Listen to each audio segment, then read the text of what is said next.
Hello, guys.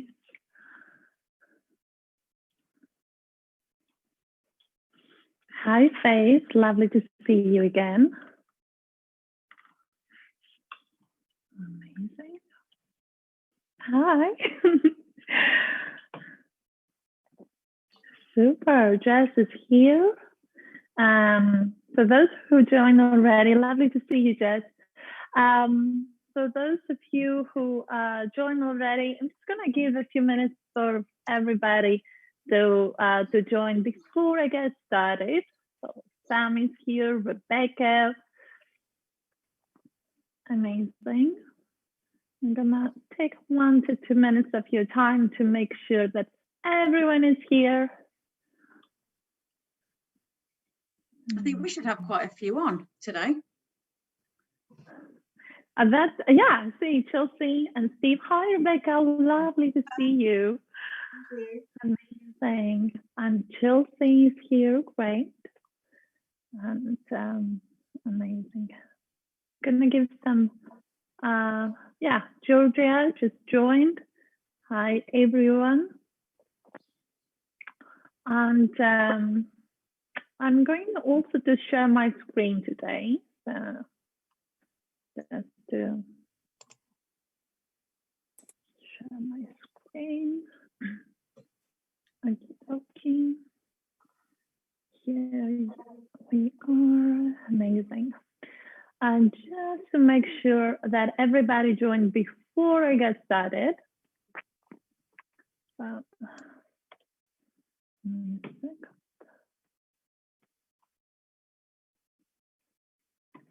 amazing. Yeah, I think everybody is here already.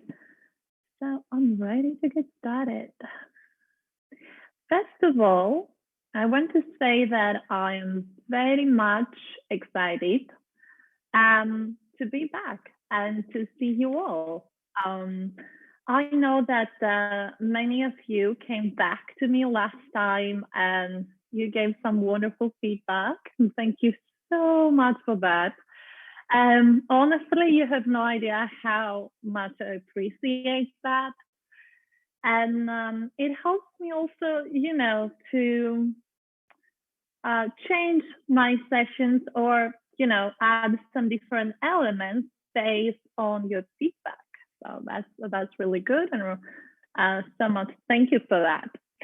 Also, I want to say again, big thanks to all of the wonderful people who created this virtual space for us to prioritize our well-being.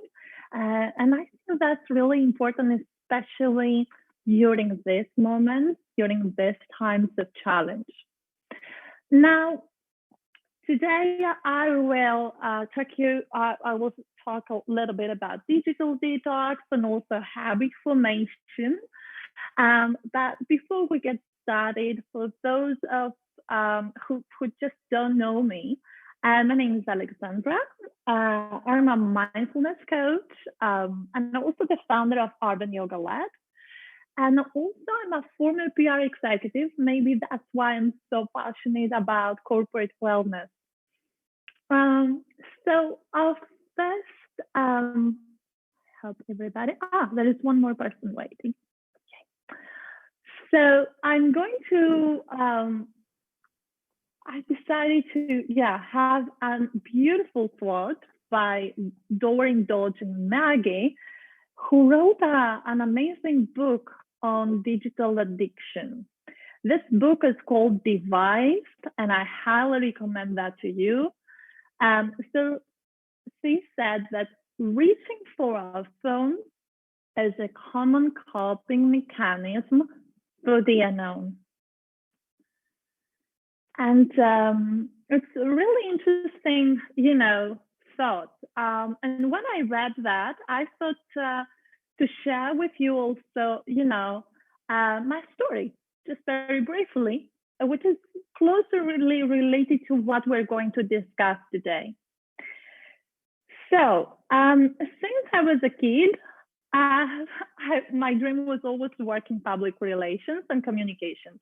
Don't ask me why, I have no idea.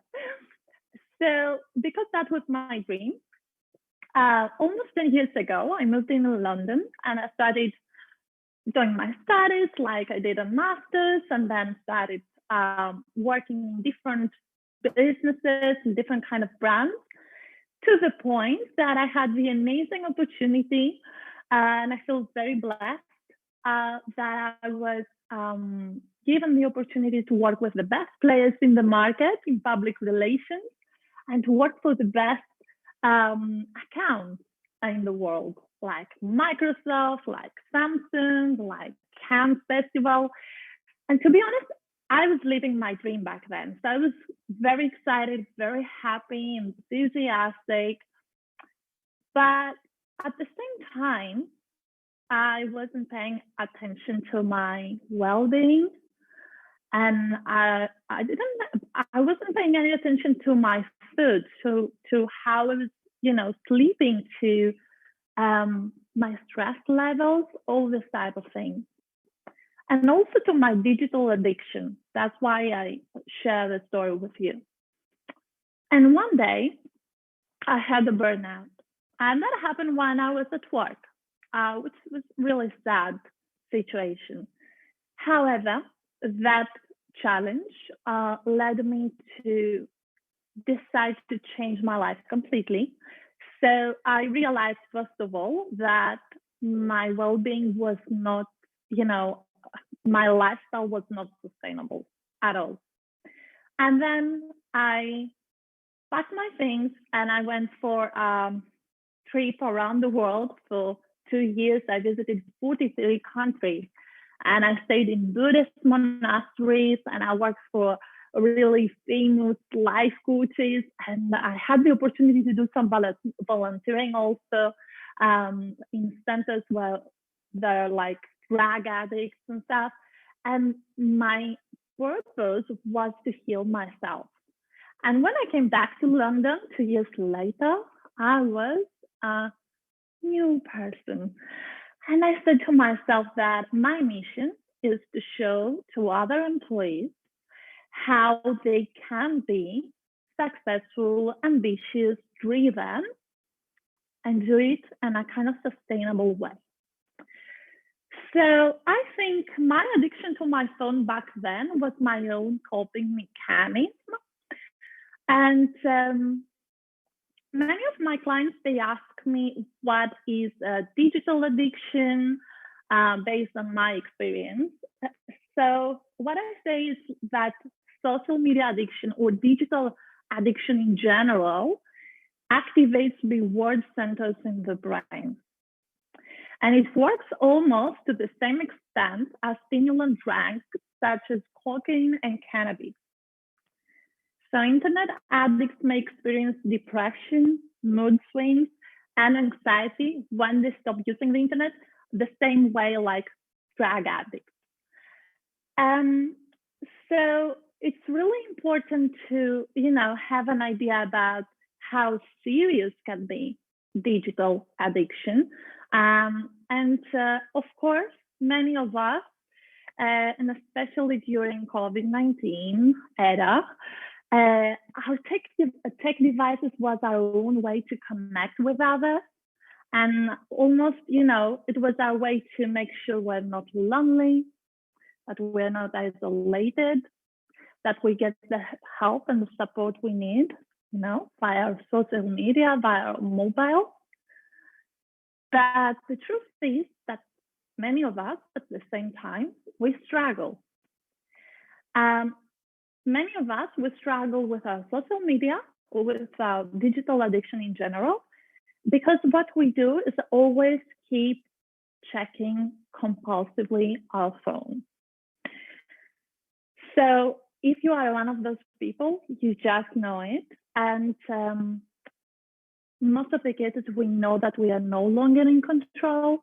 Sometimes, as if it was my case in the past, I was feeling like this kind of tech world is taking my life, is overtaking my life. And I was feeling like, I wasn't doing the things I needed to do or the things that I really like to do. So if you are one of those people, then it's a very good idea to get that in check.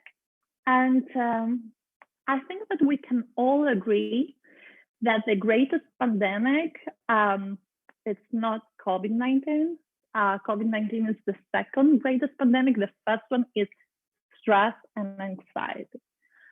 And part of the stress and anxiety is also the technological stress. So in terms of our addiction, imagine that every single time you post a picture or something on your social media and you get a like or a comment, then immediately you get a little dopamine hit. And dopamine is our feel-good hormone. So it's the reward hormone. And when this is released in our brain, we want to have this experience again and again and again. So also dopamine is related to gambling. And when a gambler feels favored by luck, dopamine is released. So it's very similar. Now there is $1 billion spent every year and spent, by neuroscientists and coders who do this research on how to work on our insecurities and how to work on our dopamine receptors. So what those guys ask themselves every day is how I can get to keep that person on this platform longer. And the longer our engagement, greater the probability for them to get, advertisers. And it's like an attention economy these days, right? So our attention is being sold to the higher bidders. So I want to share with you a few very briefly kind of statistics, just to have an idea of some signs of digital addiction. So 3 in 4 Americans say they are addicted to cell phones. On average, we get distracted by our phones every 3 minutes. We are bombarding with about 63 alerts. We receive on average 90 emails a day, and we send 40. Now, the 80% of smartphone users check their mobile phones within 15 minutes of waking up every morning. So 8 out of 10 of us, we do this. And it's interesting because according to Dr. Miller, who has done a lot of research in digital addiction, he is an amazing professor of neuroscience in Massachusetts Institute of Technology. He said, every time you switch your focus from one thing to another, there is something called a switch cost. So your brain stumbles a bit, and it requires 15 to 22 minutes to get back to where it was before it was distracted. Which means that every single time we get distracted, is as if we waste 15 to 22 minutes of our time. We are wasting our precious time, and that's important to acknowledge. Now, in terms of syndromes, because many people ask me about syndromes and how do they know if they need a digital detox. So one of those is, I'm pretty sure you have heard about this, is Zoom fatigue. So Zoom burnout is real. And many people feel that the video calls run their lives, and some people, they feel this kind of screen anxiety. And if you are one of those, then it will be a great idea to take a digital detox. The second syndrome is the phantom phone notification. So this syndrome is, I don't know if that ever happened to you, but according to research, that happens to 8 out of 10 people, to have an illusion almost, like think that your phone is vibrating or there is a notification, and then you go reach your phone and you see there is no one there.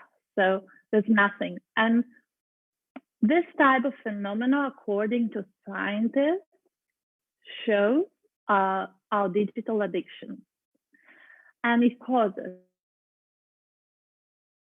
the agitation, and also our mood changes rapidly because of that.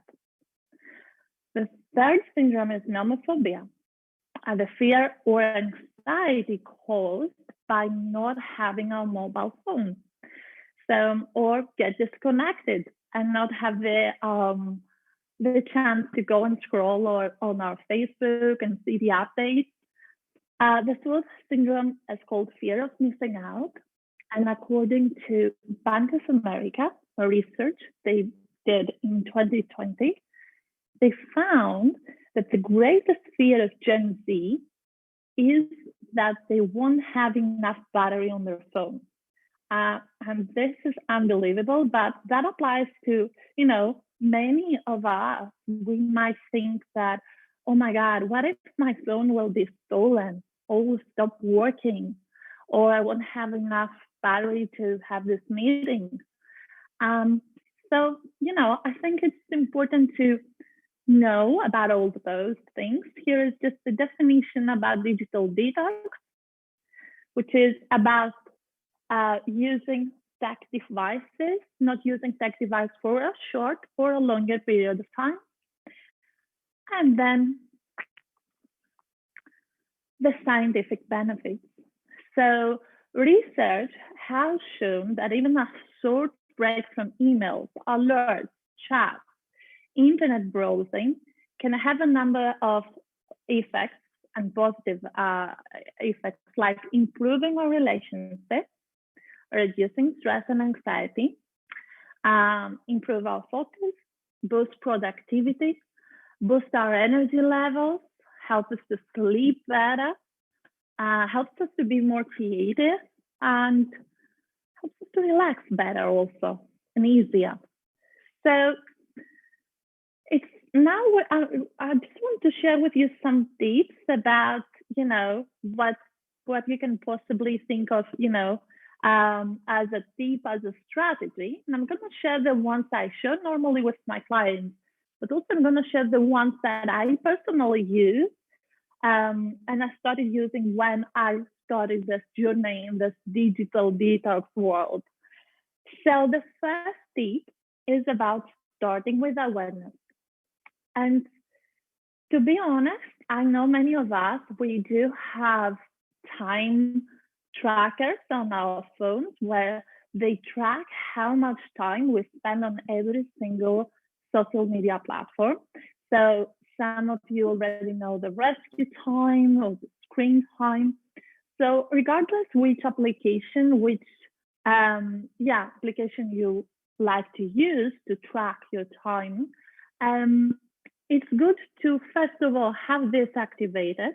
And the second is to make 2 physical lists. On the list number 1, we're going to include how much time we spent on each application, and then at the end, the total length of time. And on the second list, we are going to write down all the hobbies, all the things we always wanted to do, but we never had the time. And then we're gonna create some free time by reorganizing our day. So we're gonna set some specific time zones during our day where instead of being on social media or on being on our mobile devices, we'll do this new hobby we always wanted to start. And it's really important to block some time on your calendar on your daily basis, so you know what time and for how long you're gonna do what you really like, and you're gonna be in control of your life in a really nice way.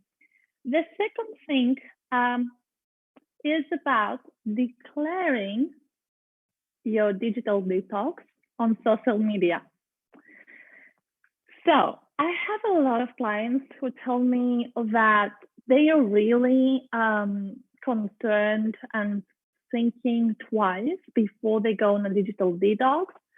because they are afraid that their family and their friends, they are going to send them a message on one of the social media platforms.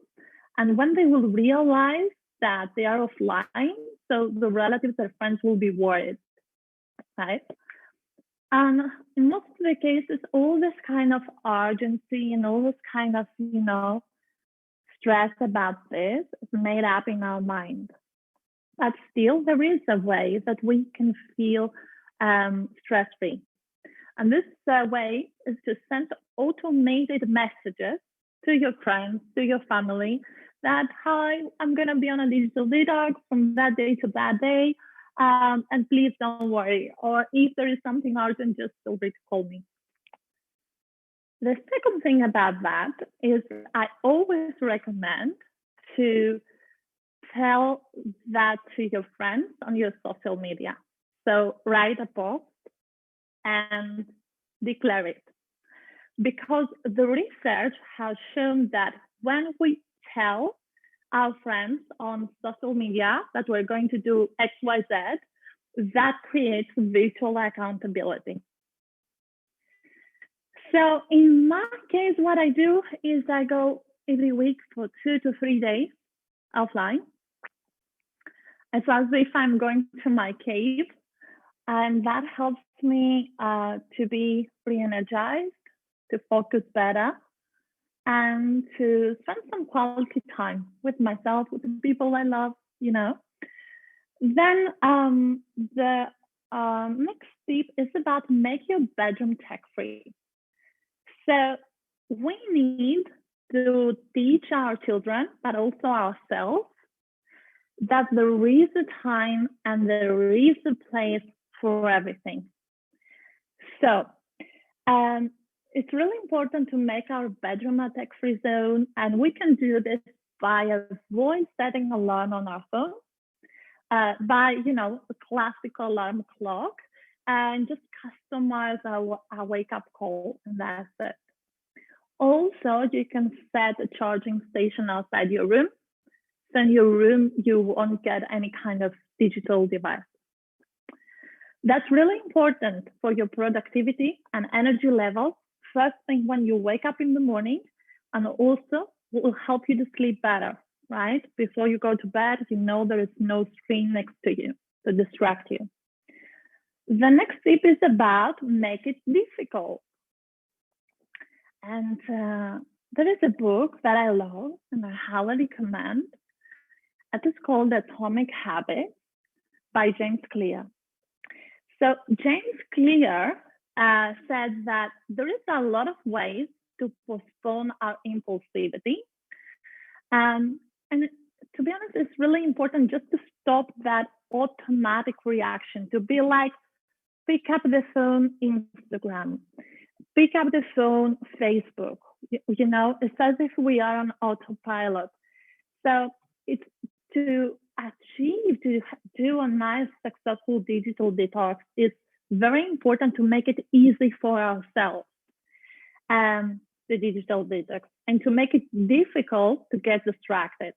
So we want to complicate things a little bit, because when we complicate things and it is not that easy for us to get distracted, we give enough time to our frontal lobe to switch on and take us out of our autopilot.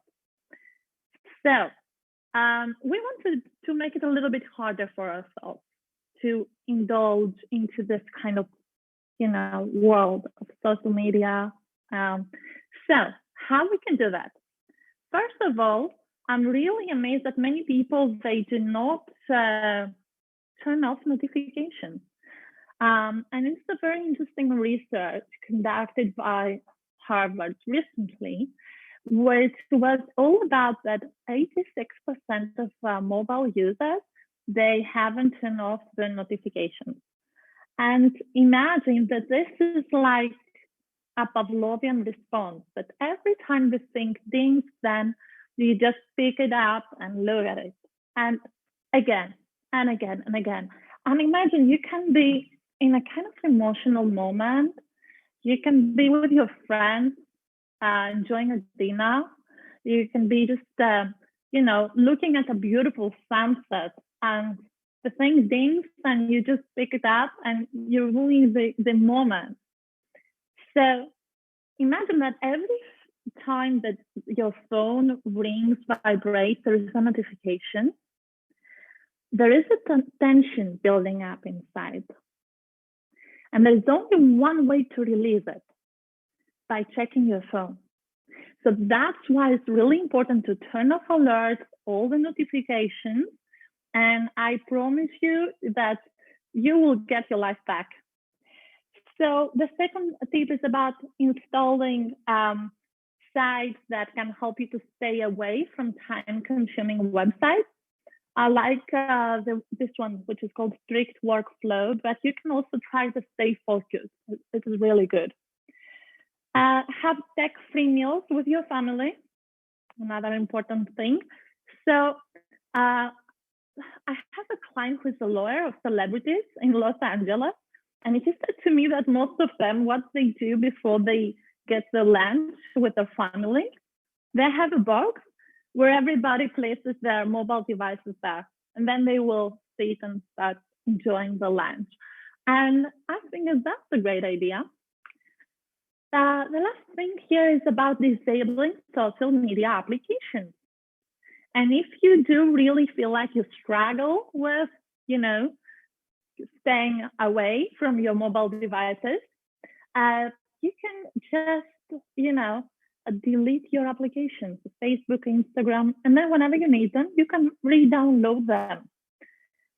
That postpones your impulsivity.